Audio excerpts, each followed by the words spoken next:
বিশ্ববিখ্যাত উপস্থাপক মেহেদী হাসানকে ডক্টর ইউনূস বলেছেন যে আওয়ামী লীগের কার্যক্রম যে কোনো সময় সচল করা হতে পারে। গতকালকে এই নিয়ে সারাদিন পরিস্থিতি খুব উত্তপ্ত ছিল এবং অনেকেই রাগান্বিত হয়েছেন যে ডক্টর ইউনূস কেন কথা বললেন।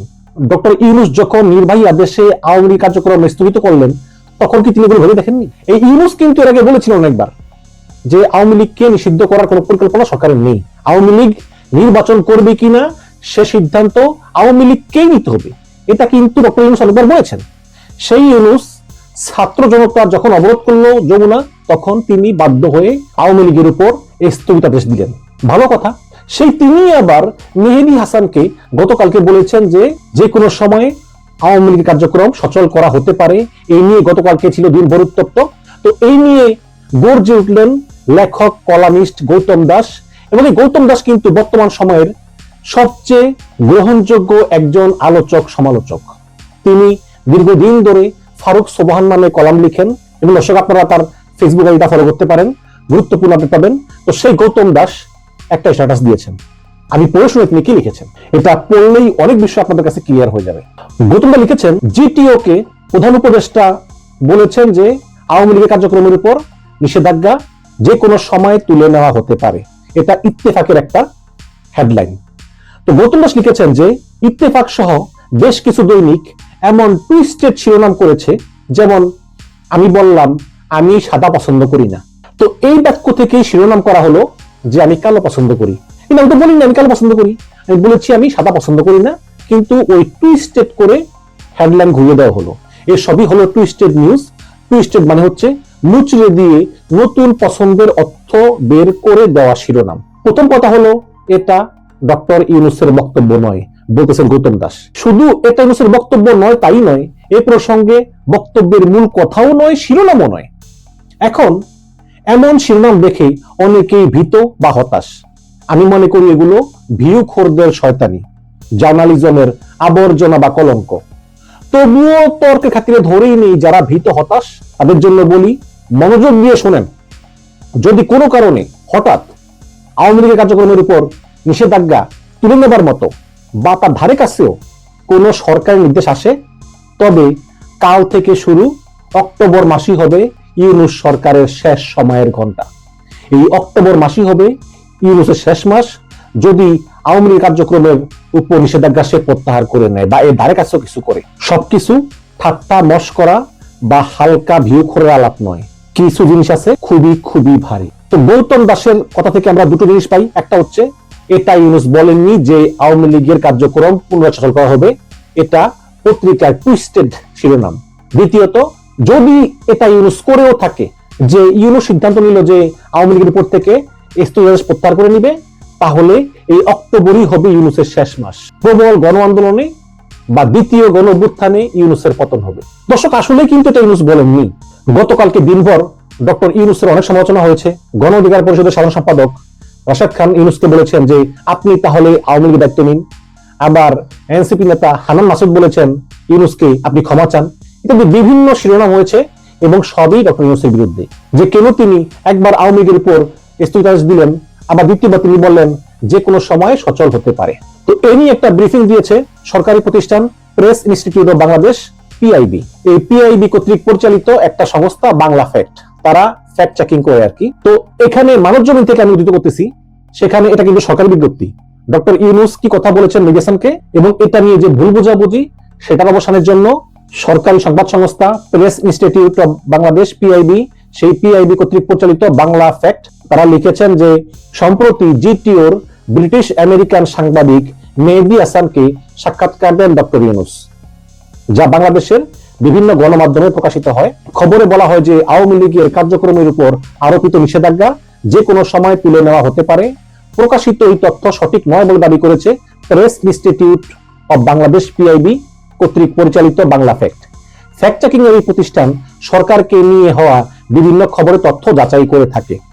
তাদের দাবি বিভিন্ন গণমাধ্যমে ডক্টর ইউনূসের বরাত দিয়ে যে কোনো সময় আওয়ামী লীগ কার্যক্রমের উপর নিষেধাজ্ঞা তুলে নেওয়া হতে পারে বলে যে সংবাদ প্রকাশিত হয়েছে তা সঠিক নয়। সাক্ষাৎকারে ডক্টর ইউনূস আদতে বলেছেন আওয়ামী লীগ কোনো রাজনৈতিক কার্যক্রম চালাতে পারবে না, এমনকি আগামী নির্বাচনেও অংশ নিতে পারবে না।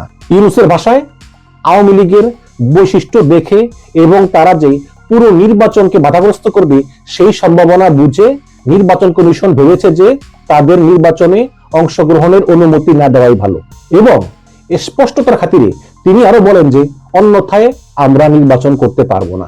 তবে একই সঙ্গে আওয়ামী লীগের কার্যক্রম নিষিদ্ধের বিষয়টিকে তিনি আপাতত বা ফর দা টাইম বিং বলতে আন্তর্জাতিক অপরাধ ট্রাইব্যুনালে বাংলাদেশ আওয়ামী লীগ এবং তার নেতাদের বিচার কার্য সম্পন্ন না হওয়া পর্যন্ত কথাটাকেই বুঝিয়েছেন। এই বছরের 10ই মে অন্তর্বর্তীকালীন সরকারের উপদেষ্টা পরিষদের বিশেষ সভায় এই সিদ্ধান্ত হয়। কার্যক্রম নিষিদ্ধের সে সিদ্ধান্তে বলা হয়েছিল আন্তর্জাতিক অপরাধ ট্রাইব্যুনালে আওয়ামী লীগ এবং তার নেতাদের বিচার কার্য সম্পন্ন হওয়া পর্যন্ত দলটির যাবতীয় কার্যক্রম নিষিদ্ধ থাকবে।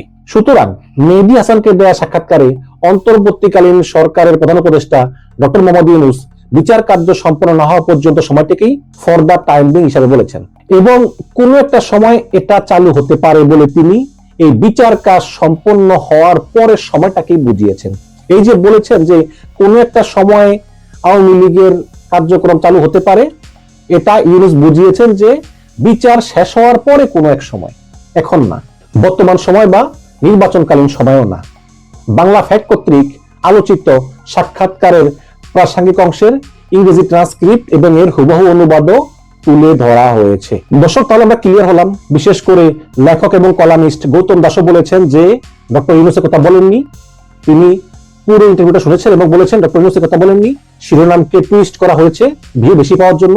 এবং পিআইবির যে বাংলা ফ্যাক্ট তারাও বলেছে যে ডক্টর ইউনূস এ কথা বলেননি, তিনি আওয়ামী লীগের কার্যক্রম সচল করার কথা বলেছেন আন্তর্জাতিক অপরাধ ট্রাইব্যুনালে দল হিসাবে আওয়ামী লীগের বিচার হওয়ার পর এবং আওয়ামী লীগের গণহত্যার বিচার হওয়ার পরই সিদ্ধান্ত আসতে পারে যে এটা চালু হবে কি হবে না, বর্তমান সময় না এবং নিকট ভবিষ্যতে কোনো সময় না, এর পরবর্তীতে ও ভবিষ্যতে, দূর ভবিষ্যতে কোনো এক সময়।